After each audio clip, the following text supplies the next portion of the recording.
Is money a blessing? I had to think deeply about what I was reading from the late business leader and spiritual mentor, Fred Smith. Not just for me personally, but for our ministry work. Let me explain. In a recent blog of some of Fred Smith's writing, published by his daughter and my friend Brenda, Fred talked about money and some of the misconceptions people have about it. He often taught his children that money is option. With it, you have a multitude of choices. Without it, you are limited. Smith went on to say, money does not bring with it the sense of responsibility needed to choose the right options. When we get into trouble, it isn't money that's the cause, says Smith, but irresponsibility and poor decisions. The best use of money requires character. Okay, so far I'm with Fred Smith, but here's where I had to give some deeper thought. Smith says that money is not a blessing. In fact, he goes on to say he's suspicious of those who say they are blessed with money. He believes those people think they are at least partially responsible for that blessing and that they congratulate God on His choice of someone to receive His blessing.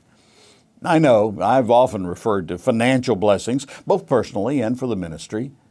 So how should we think about the financial resources God places in our hands?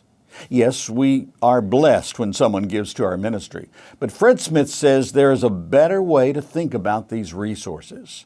To quote Fred Smith, the person who refers to money as a stewardship with which they are entrusted is more likely to use it wisely and unselfishly. I like that. Jesus told parables about those who are stewards of funds. He greatly commended and rewarded those who were good stewards.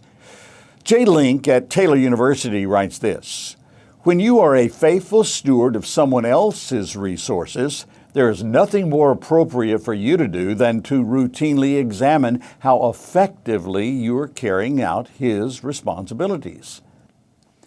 Being a steward is a recognition that all our resources belong to God. If He chooses to leave some of them in our hands, we need to have the mind of a good and faithful steward of those resources. In one of those parables of Jesus, the Lord spelled out what would happen when a good steward did his job with others in mind.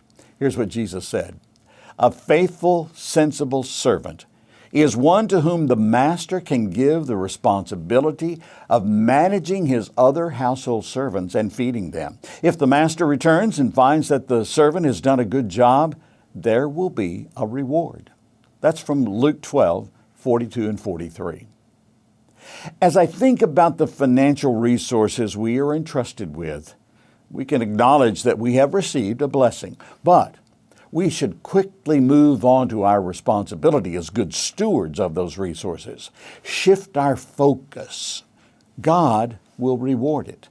And He reminds us there are responsibilities that go with the blessing. Jesus concluded His parable with these words: when someone has been given much, much will be required in return. And when someone has been entrusted with much, even more will be required. Luke 12:48. Let's work at being responsible stewards. Believe me, the Lord will notice.